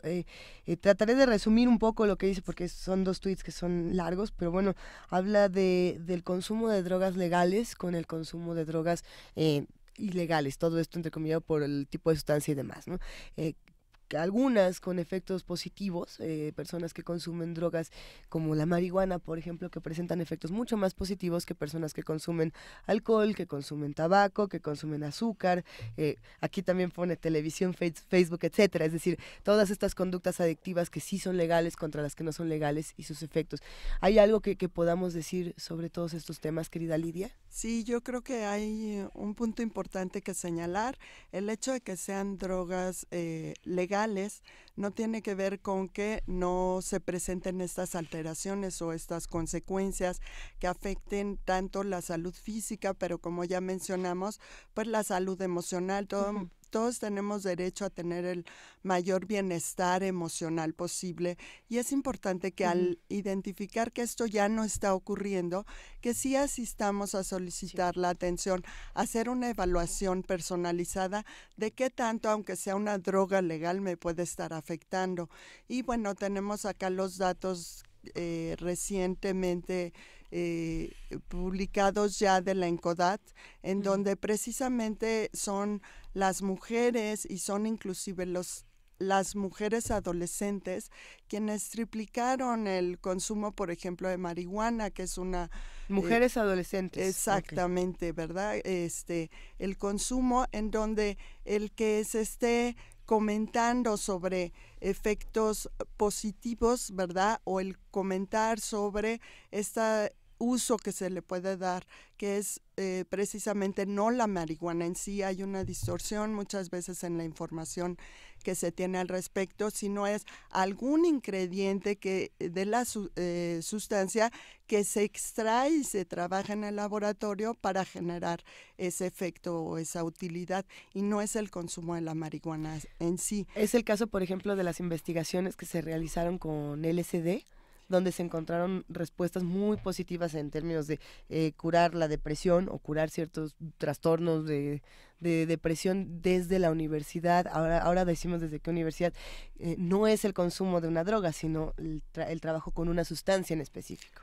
Y bueno, pues ahora que lo señala, bueno, también tiene que hacerse esa diferenciación de la sustancia en específico que necesita trabajarse en el laboratorio, aun y cuando hay ciertos efectos que tienen que ver que resultan atractivos para quienes consumen las sustancias, pero eso no implica que no haya esas otras alteraciones, esos otros cambios. Y por otro lado, bueno, identificar que estos efectos agradables que, como decíamos, tienen que ver con esta liberación de dopamina, ¿verdad? Y que vemos ya también los efectos asociados, que otras actividades que resulten agradables dejan de presentarse, que favorece entonces que la persona siga recurriendo para experimentar esa sensación placentera al consumo de la sustancia. Y el riesgo es entonces abandonar esas otras actividades agradables que tienen que ver con encontrar otras formas de relajarse, de divertirse, de convivir, de pasar un momento agradable, de evitar traer a su mente conflictos o de alejarse de responsabilidades que les permitirían, ¿verdad?, no exponerse a esos daños en la salud o a esos daños en su funcionamiento cognitivo, a resolver problemas o a esos daños en el estado de ánimo y a tener conflictos en las relaciones interpersonales o a estar más expuesto, como dicen, sustancias alucinógenas, a tener esas alucinaciones, aún en situaciones en donde no ha habido el consumo de la sustancia. Esta parte del abordaje también tiene que ver con una cuestión multifactorial, porque por ejemplo hay en el desarrollo psíquico de los sujetos hay unos enlaces que de pronto tienen que ver con cuestiones de abandono, duelos, cuestiones que aparentemente no están ligadas a conductas adictivas, pero que se consideran rasgos adictivos. El sistema educativo, el sistema médico, hay todo un sistema que etiqueta y que hace delictivos ciertos comportamientos que incluso pueden ser aspectos de la creatividad, como por ejemplo se puede confundir una necesidad de componer una obra con depresión, etcétera. Todos estos factores, ¿cómo se observan dentro de las etiquetas? Por ejemplo, hoy estamos bajo el dominio del DSM-5.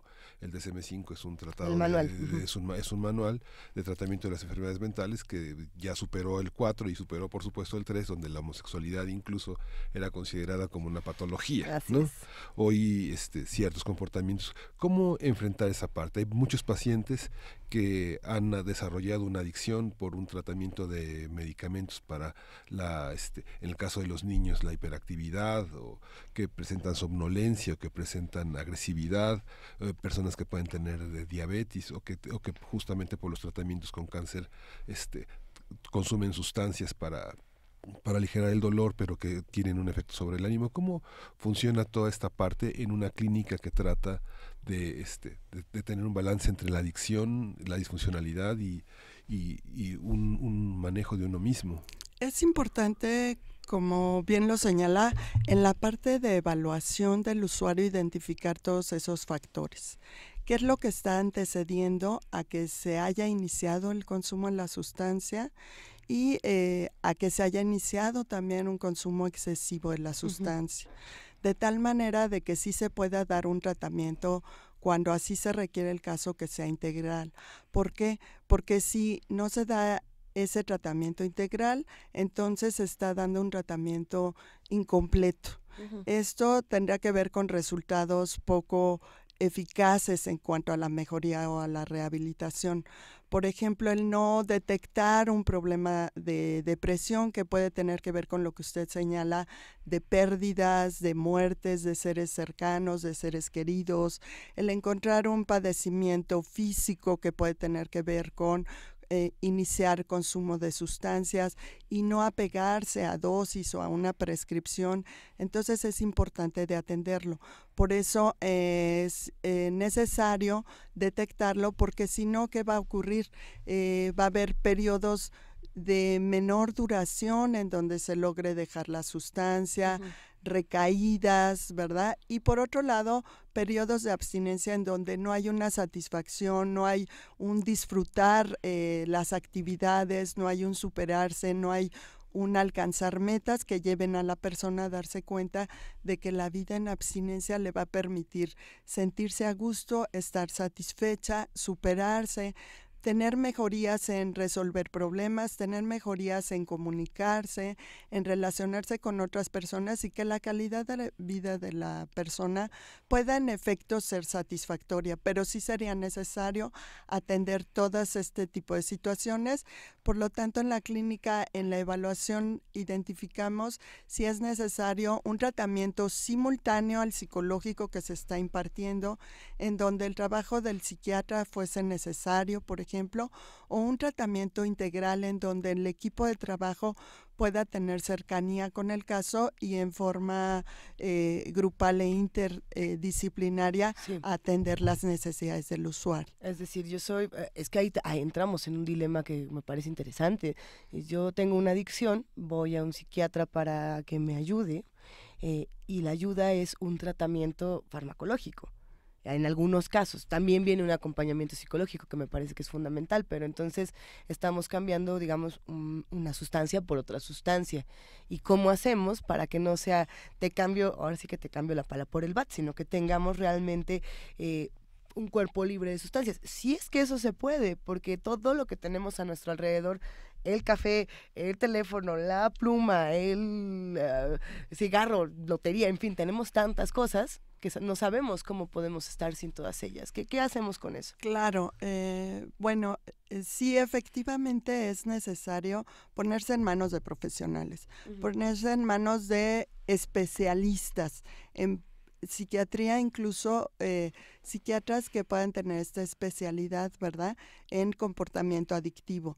Y por otro lado, si vemos que hay alteraciones en el cerebro, pues es necesario regular esas alteraciones en sustancias químicas, pero debe de ser un tratamiento en donde ellos evalúen el caso e identifiquen qué tipo de medicamento, cuánto tiempo ese medicamento es necesario, cómo el medicamento a partir de ciertos cambios o ciertas mejorías puede tener diferente duración para cada usuario. Es importante sensibilizar al usuario de que en casos de que se requiera, ¿verdad?, esa atención psiquiátrica, pues es lo necesario para que el funcionamiento del individuo pueda ser el óptimo.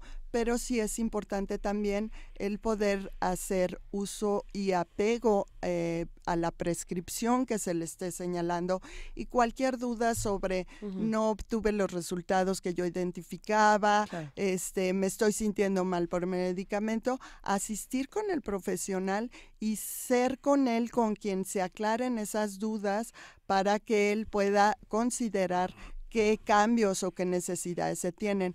Por otro lado, como bien lo señalas, la idea no es solamente atender la parte en casos de que se requiera esta atención médica, sino también la parte psicológica, poder desarrollar esas habilidades, esas capacidades para disminuir la molestia, por ejemplo, cuando hay un enojo, cuando hay una irritabilidad, cuando hay una tristeza, cuando hay un sentirse decaído, desconfiar de sus propias capacidades, para que la persona también desarrolle esas habilidades y pueda, ¿verdad?, recuperar, tener posibilidad de conductas que sean eficientes para poder comunicarse, para poder rechazar, no dejarse influir, porque si los otros consumen o porque si me están ofreciendo, y entonces tener esa asertividad, esa seguridad para tomar decisiones que sean independientes de lo que ocurre en ese ambiente,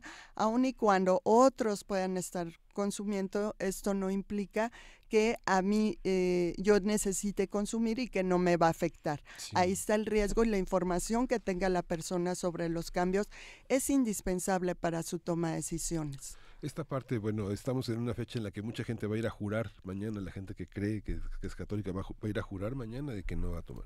Pero la importancia aparte de los rituales que son muy respetables en cada persona, sí es importante esta parte del abordaje en equipo, en conjunto, familiar.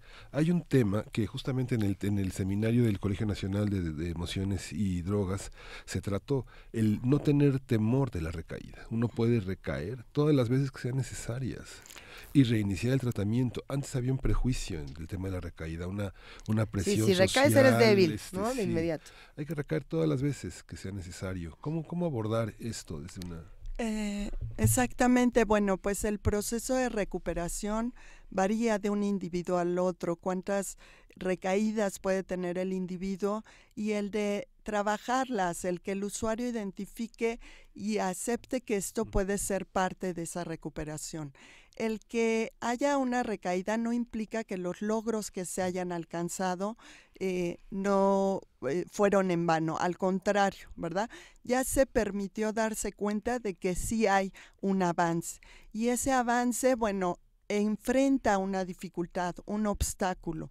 Hay que trabajar ahora sobre ese obstáculo, que es lo que llevó a que en esta ocasión haya la recaída. ¿Qué voy a aprender de ese obstáculo? ¿Qué situación no anticipé, no percibí?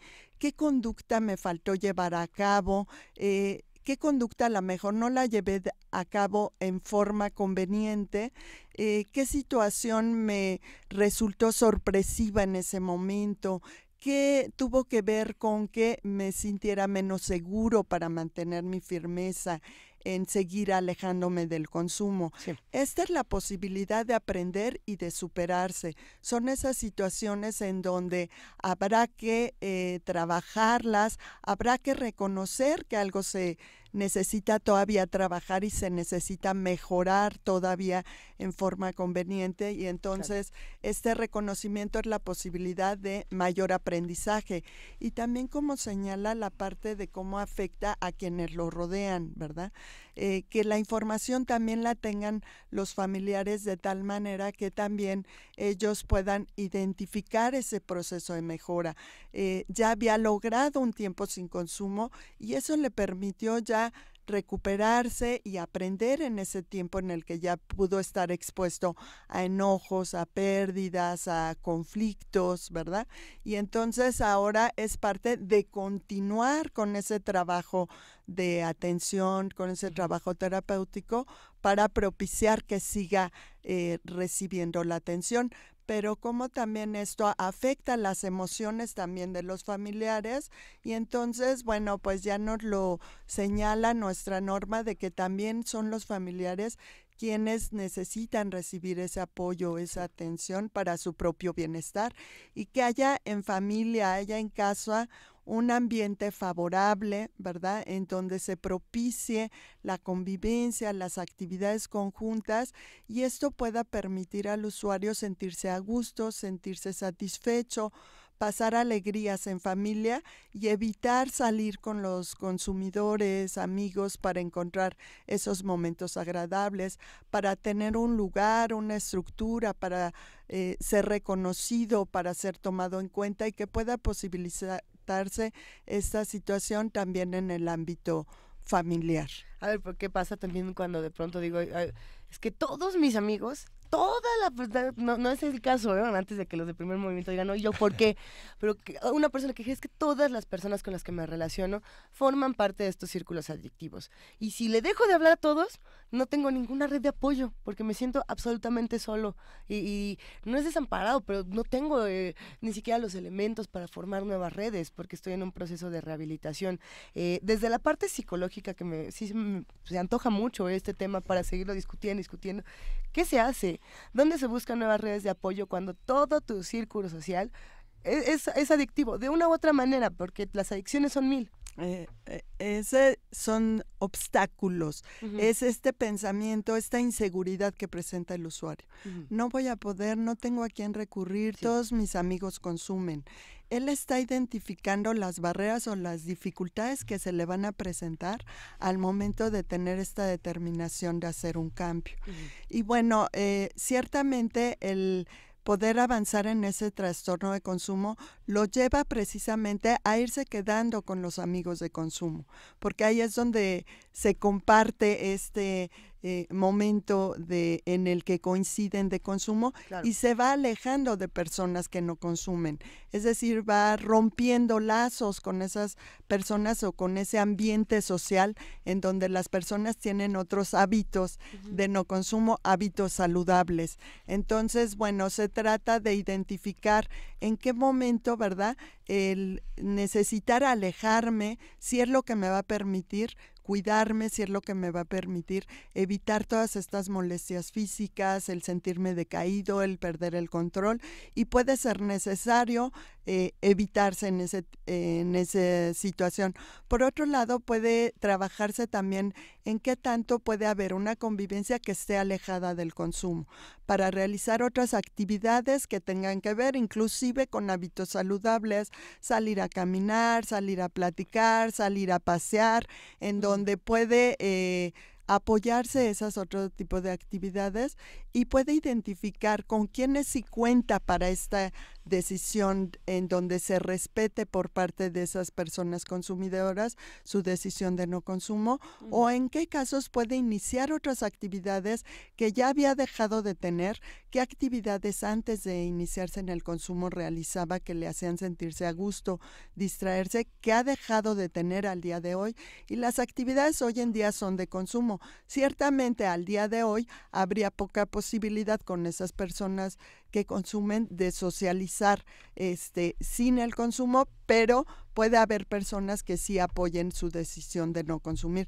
Puede haber también estos otros grupos en donde puede haber acudir a clases de manualidades, de entretenimiento, de ejercicio físico, actividades que tengan que ver con pasar estos ratos en juegos, en juegos de mesa, actividades físicas, baile, etcétera, ejercicio, en donde sí pueda conocer a otras personas que pueden tener otros hábitos diferentes. Grupos de apoyo también puede ser otra opción. Los mismos lugares de atención también tienen grupos con personas que ya han dejado el consumo y en donde se realizan otras actividades que resultan agradables. E inclusive el considerar, ¿verdad?, el practicar estas habilidades sociales, así como logré hacerme de estos amigos, puedo utilizar esas habilidades sociales para hacerme de otros amigos que estén alejados del consumo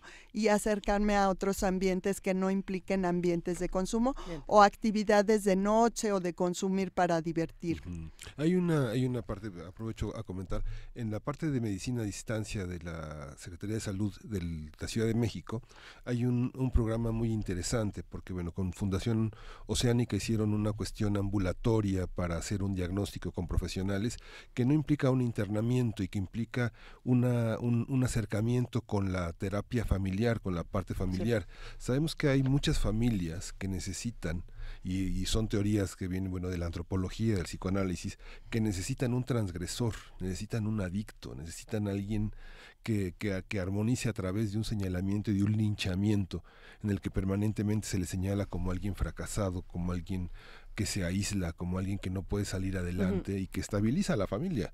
Esta parte de la terapia familiar, de comprometer a la gente a parar los reproches contra un adicto y a tratar de trabajar con él, de comprometerse, así como lo cuestiona, como lo lincha, de tratar de trabajar en esta parte. ¿Hay institucionalmente una herramienta que permita comprometer a la familia en esos trabajos? ¿Se considera hoy a la familia como parte sustancial del avance? Efectivamente, en el taller a familiares se trabaja inicialmente con el aspecto informativo, psicoeducativo. ¿Qué es lo que tiene que ver con el consumo? Es la familia, sí, y la familia es uno de los factores relevantes, de importancia, porque es la estructura y es en donde se convive gran parte del tiempo. Son personas significativas para el usuario. Y bueno, ya se tiene evidencia al respecto. Y bueno, es indispensable en este sentido sí que se tenga el panorama de que no es el único factor que contribuye, pero sí es uno de los más importantes. Y el compromiso de la familia para contribuir en lo que tenga que ver con sus propias reacciones, con sus propias conductas, de cómo se influye en la conducta de consumo. Entonces, en estos casos que usted menciona, en donde el que la otra persona sea quien comete el error, quien está equivocada, quien está fallando, y estas conductas se han venido repitiendo a lo largo del tiempo. Identificar cómo esto, lejos de contribuir en que la persona reaccione y se dé cuenta de que necesita cambiar para que deje de haber ese señalamiento, pues es importante entonces que la familia también se comprometa a identificar cómo este tipo de respuesta, lejos de apoyar, lejos de contribuir en una mejoría, intensifica estas emociones desagradables, y cuando se intensifican estas emociones desagradables, lo que tiende a ocurrir es que la persona se va a consumir al generarse esa culpa, ¿verdad? Y entonces el trabajo implica expresar en forma diferente esa preocupación o esa molestia. Me siento muy enojado de ver que te estás haciendo daño.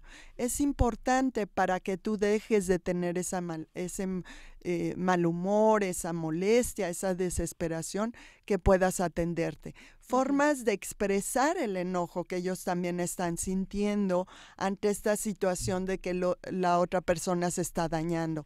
Entonces, sí, como lo menciona, es también identificar que no nos está funcionando esa forma de señalar, esa forma de agredir, y también trabajar en cómo sí expresarlo, sí desahogarse, sí hacerlo saber, que es también una parte de interesarme por ti en lo que haces y en lo que te ocurre, sin que sea atacando, sino incluso ofreciendo ayuda. ¿De qué manera yo puedo contribuir para que tú te procures, para que tú recuperes tu salud, tu bienestar? Me preocupa verte de esta manera. Nuestro jefe de noticias aquí de Primer Movimiento, Antonio Quijano, nos envía este artículo muy interesante, precisamente las tesis sociopolíticas sobre las drogas de Fernando Savater, que reúne un poco lo que se está discutiendo también en redes sociales.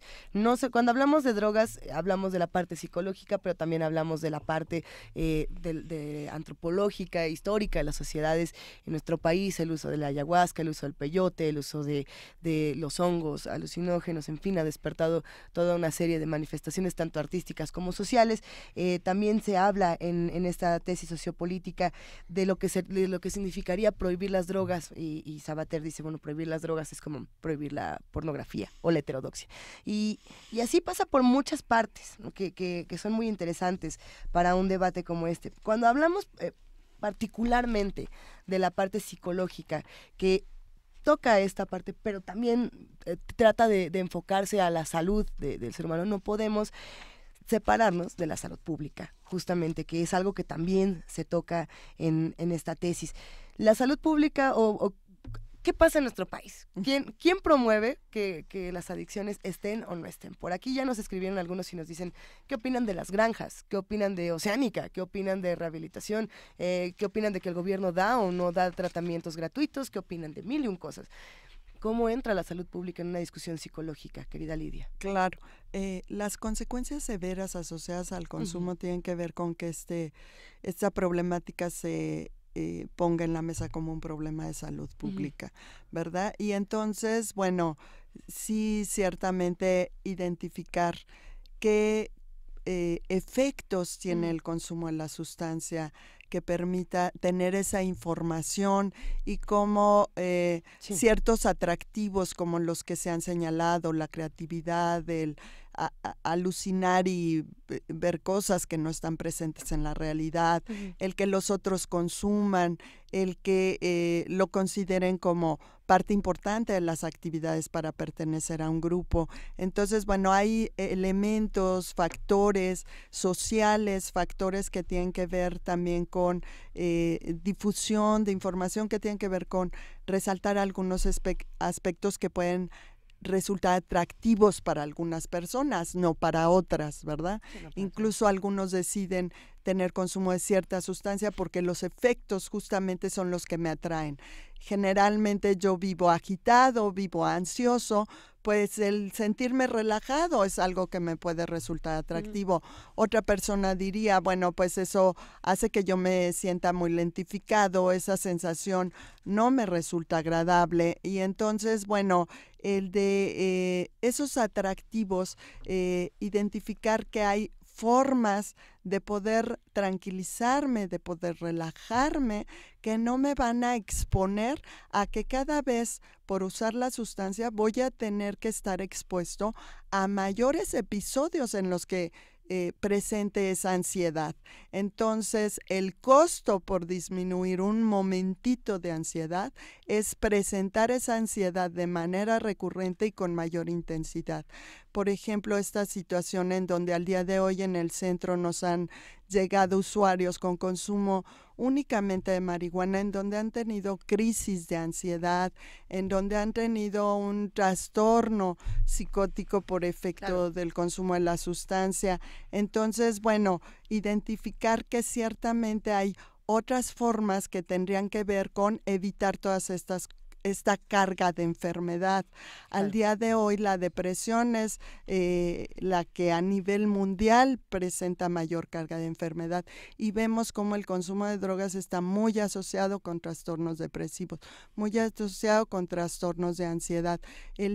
La siguiente carga de enfermedad tiene que ver con trastorno por consumo de drogas. Entonces vemos como si hay un impacto. ¿De qué se trata? De motivar a la persona para que identifique las alteraciones y el costo que en su vida está teniendo el consumo, para que esté motivada y decidida a identificar que para sentirse a gusto, contenta, para tener esa alegría, esa seguridad, el sentirse a gusto cuando está conviviendo, pueda darse la oportunidad de no tener el consumo.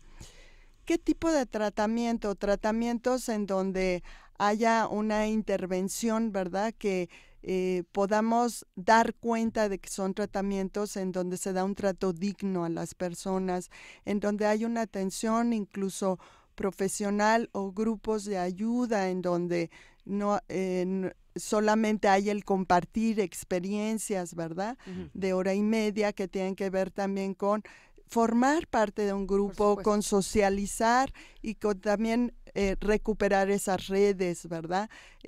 Apoyos tanto de vivienda, apoyos de convivencia, de grupos sociales, en donde también se puede favorecer el que la persona tenga acceso a esos grupos, en donde haya accesibilidad, disponibilidad hasta económica para accesar a los grupos. Pues muchísimas gracias, doctora. Está el Centro de Prevenciones en Adicciones, el doctor Héctor Ayala Velázquez, en retorno de Acazulco número 18, por parte de la UNAM, por la parte de la Facultad de Filosofía, de Psicología. Así es. De Psicología Facultad de la UNAM. de Psicología de la UNAM. Vamos a subir a redes sociales todo esto y pues le agradecemos muchísimo que haya compartido todo este conocimiento con nosotros y con nuestros televidentes y radioescuchas. Vamos a ir con música. Muchísimas gracias, doctora. Seguiremos discutiendo, pues a continuación, para seguir con todos estos temas. Placebo, Meds. Sus meds, échese sus meds.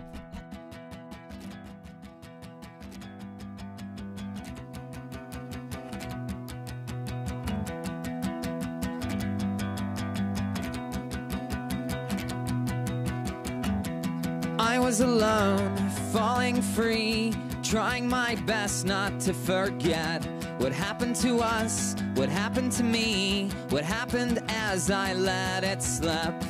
I was confused by the powers that be, forgetting names and faces. Passers-by were looking at me as if they could erase it. Baby, did you forget to take your meds? Baby, did you forget to take your meds? I was alone, staring over the ledge, trying my best not to forget all manner of joy, all manner of glee, and our one heroic pledge. How it mattered to us, how it mattered to me, and the consequences. I was confused by the birds and the bees, forgetting if I meant it. Baby, did you forget to take your meds? Baby,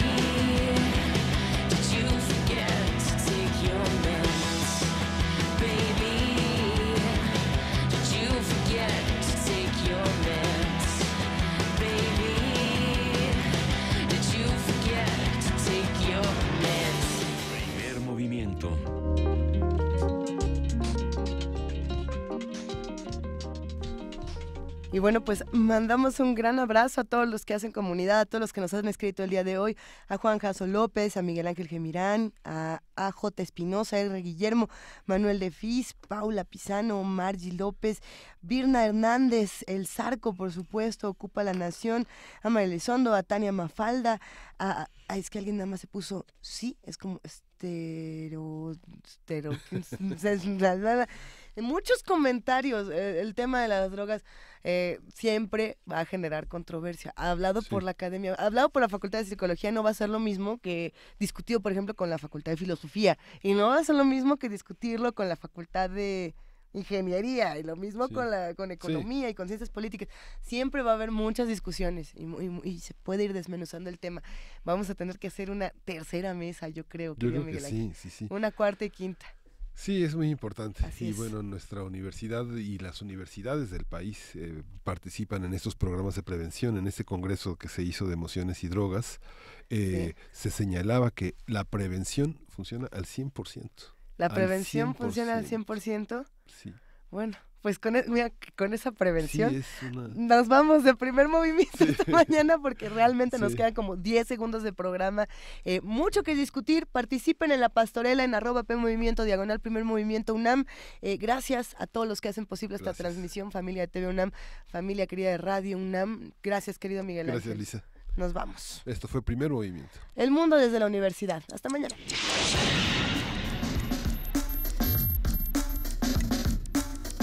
Radio UNAM presentó Primer Movimiento. El mundo desde la universidad.